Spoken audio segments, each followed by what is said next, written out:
Pues listo, vamos allá. Fernando, ¿te animas a seguir? Venga, va. Venga, A ver va. si me da la voz. A ver Ahora si te creo da que la la van a voz. imprimir en 3D con una impresora 3D y sigue al siguiente paso. Madre mía. La lechuga. Menuda noticia nos ha colado el tío.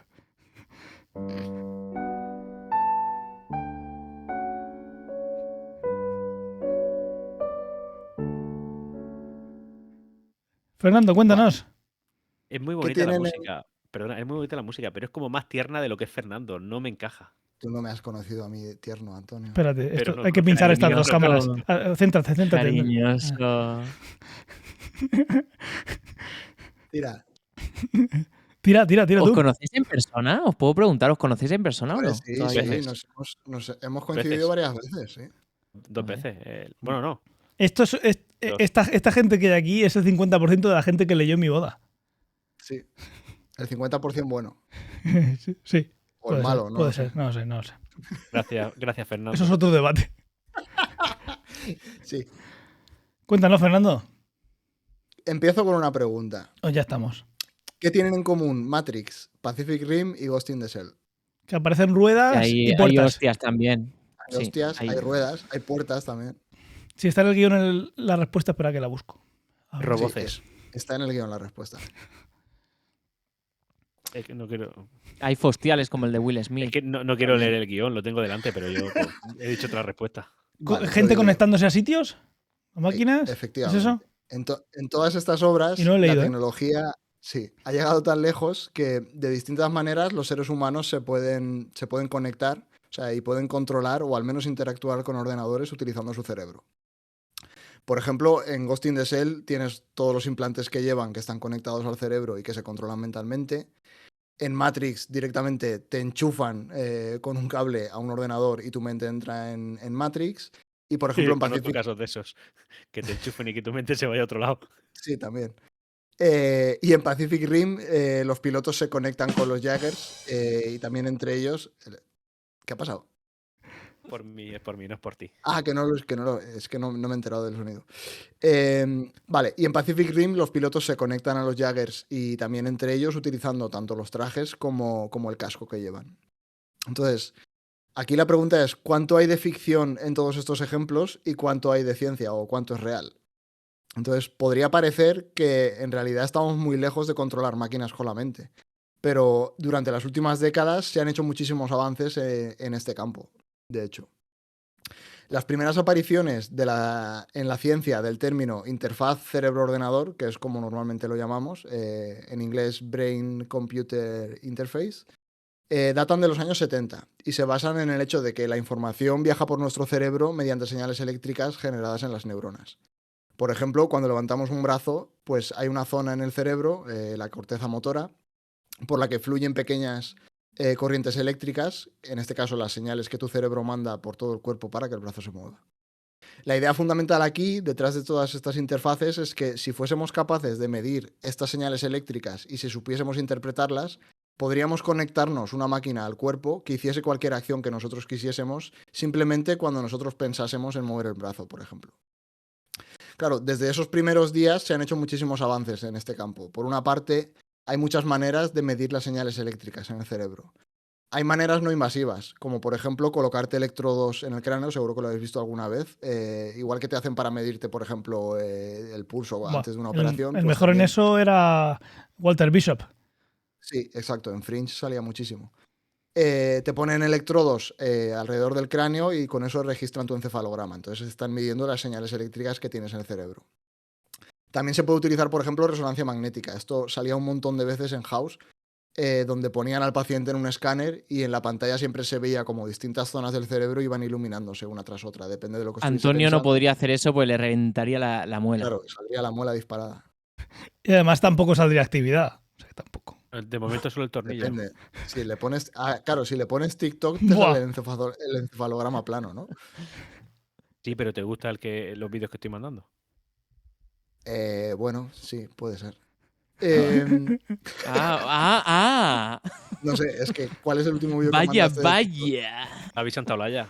Javi Todos. Santaolalla. Puede que lo haya visto. Ni Bueno, confirma vuelvo. ni desmiente. Vuelve. Sí, vuelvo al tema. Luego hay técnicas más invasivas, no como la que comentaba de la resonancia o los electrodos. Hay técnicas más invasivas como por ejemplo la electrocorticografía, que consiste en retirar un trozo del cráneo, o sea, te quitan un trozo del hueso Fabuloso. y te colocan electrodos en la superficie que queda expuesta en el cerebro. Entonces, de esa manera te pueden medir qué corrientes pasan por diversas zonas. Y luego hay técnicas que son todavía más invasivas, que no simplemente te quitan un trozo del cráneo y te ponen electrodos en la superficie, sino que directamente te introducen electrodos en las capas internas del cerebro. Puedes verlo como si fuese una aguja que te clavan en el cerebro y ahí va un electrodo y son capaces de medir. Entonces, todos estos procedimientos al final cumplen el mismo objetivo, que es registrar la actividad cerebral en tiempo real y en distintas partes del cerebro. Ujú. Y realmente uno de los usos más interesantes que tienen hoy en día es en el campo de la medicina, sobre todo en el tratamiento de pacientes que tienen una parálisis total, que no pueden mover ninguna parte del cuerpo. Entonces, justo hoy traía este tema porque hay un ejemplo muy, muy guay de este último tipo de técnicas. Y porque la semana pasada se publicó un artículo en el que se demostraba por primera vez cómo es posible llevar a cabo comunicación con un paciente que tiene una parálisis completa, utilizando en este caso una serie de electrodos implantados en la corteza motora del cerebro. Estamos hablando de una de las técnicas de las más invasivas que comentaba antes, donde te ponen los electrodos dentro del cerebro. En este caso se trataba de un paciente de esclerosis lateral amiotrófica, que seguro que igual por el nombre no le suena a la gente, pero si digo las siglas son mucho más conocidas, que es ELA. Siempre Ujú. hay, realmente en los últimos años se ha habido mucha campaña de concienciación para intentar tratar estas enfermedades. Para el que no lo sepa, pues es una enfermedad que es una enfermedad neuromuscular degenerativa, que va provocando la muerte poco a poco de las motoneuronas, lo que conlleva una parálisis muscular que acaba siendo total. Es, por ejemplo, la enfermedad que tenía Stephen Hawking. Eso es. Normalmente lo que pasa aquí es que cuando los pacientes dejan de poder hablar, porque llega un momento que ya no puedes controlar la cara ni emitir, digamos, ni las cuerdas vocales, Sí. empiezan a utilizar distintos tipos de sistemas para comunicarse. Esto también puede que lo haya visto mucha gente y es como normalmente tienen sistemas para elegir letras en una pantalla utilizando el movimiento de los ojos, por ejemplo. Lo que pasa es que, claro, llega un momento que la enfermedad avanza tanto que ni siquiera los pacientes son capaces de mover los párpados. Y en ese momento, claro, todos estos sistemas dejan de funcionar. Llega un momento que ni siquiera puedes abrir los ojos. O sea, tienes una parálisis tan completa que no puedes hacer nada. Y lo que se Quizás esa cuenta... pueda ser perdona, Fernando, quizá Dime. pueda ser esa la diferencia entre la noticia que estás comentando y la que trajimos sobre los electrodos, que te acuerdas de la médula espinal que hacía que una persona pues con parálisis en las piernas pudiese volver a caminar. Sí, claro, aquí el O sea, problema... por ser enfermedad degenerativa o tal y no tanto una lesión. Sí, exacto. En ese caso es diferente por eso, porque aquí tienes un problema que es que las neuronas en sí se están muriendo, con lo cual ni siquiera tienes un origen de esa señal eléctrica. En el caso de la lesión es que tu cerebro funciona perfectamente y esas señales se generan, pero si tienes un problema en la médula espinal, pues la señal no puede viajar por el cuerpo y llegar a donde tiene Vale, que llegar. Aquí es vale. un problema más de raíz, en el sentido en el que directamente dejas de poder generar esas señales. Aunque tú puedes pensar en mover el brazo, digamos, no se genera la señal eléctrica y con lo cual el brazo nunca se movería. Y ahí realmente muscularmente estás perfectamente, o sea, no... Evidentemente vas perdiendo masa muscular, pero no es un problema de que la señal no llegue, es que ni siquiera se genera. Perdón. Claro, lo que se cuenta en el artículo es cómo se puede mantener esta comunicación entre personas, entre el paciente y su familia, por ejemplo. Te vas a quedar sin Incluso en voz, ¿eh? Sí, es que tengo la garganta hecha polvo. Incluso en este estado de parálisis total. O sea, cómo mantener esa comunicación incluso cuando la parálisis llega a ser completa. Entonces, lo que hicieron los investigadores para resolver esto es implantar una serie de electrodos en la corteza motora del paciente, como decía antes. Estos electrodos se conectan a un digitalizador de señal, o sea, básicamente tienes los electrodos puestos en el cerebro y sale un cable que va a un digitalizador que convierte esas señales eléctricas en una serie de bits de unos y ceros que pueden ser analizados por un ordenador. Entonces, una vez realizado el implante, lo que hicieron fue entrenar al usuario para que pudiese utilizar el sistema. Porque no es trivial, no es simplemente que te ponen el implante y tú ya puedes comunicarte con la gente. Lo que hicieron para ello es asignar distintas frecuencias sonoras a los distintos electrodos. O sea, le pusieron una serie de electrodos, creo que el total eran 128, y lo que hicieron fue que cada uno de esos electrodos, si pasaba señal por ellos, el ordenador generaba una nota musical, por así decirlo. Entonces, unos electrodos generaban notas muy graves y otros daban notas muy agudas cuando pasaba la corriente por ellos. Lo que consigues de este modo es que según qué zona del cerebro activase el paciente, se producía un sonido distinto. Y eso le daba un feedback al paciente para saber qué es lo que estaba haciendo, o sea, para poder aprender a utilizar el implante. Después de varias sesiones de entrenamiento, el paciente fue capaz de generar o bien sonidos muy agudos cuando utilizaba una parte del cerebro o bien sonidos muy graves. De esta manera es posible crear señales binarias, es decir, el tío podía decir sí o no con su mente, de un modo además que el ordenador podía interpretar, o sea, porque activaba una parte de los electrodos o la otra parte.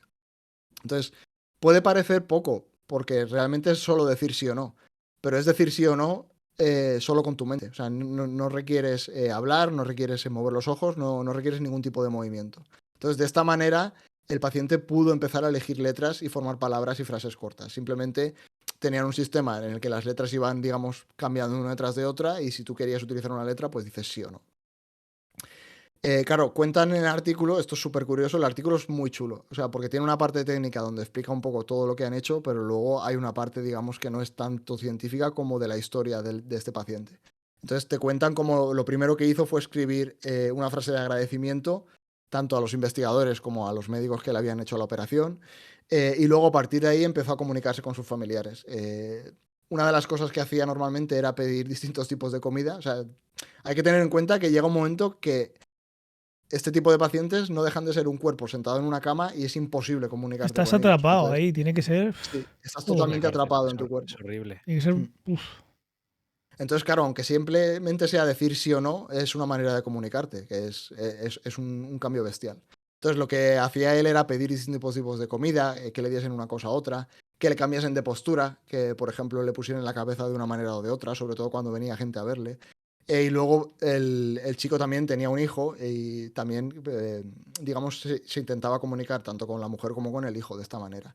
Les pedía pasar más tiempo juntos, le decía que pusiesen películas para que las viesen juntos, etcétera, o escuchar música incluso.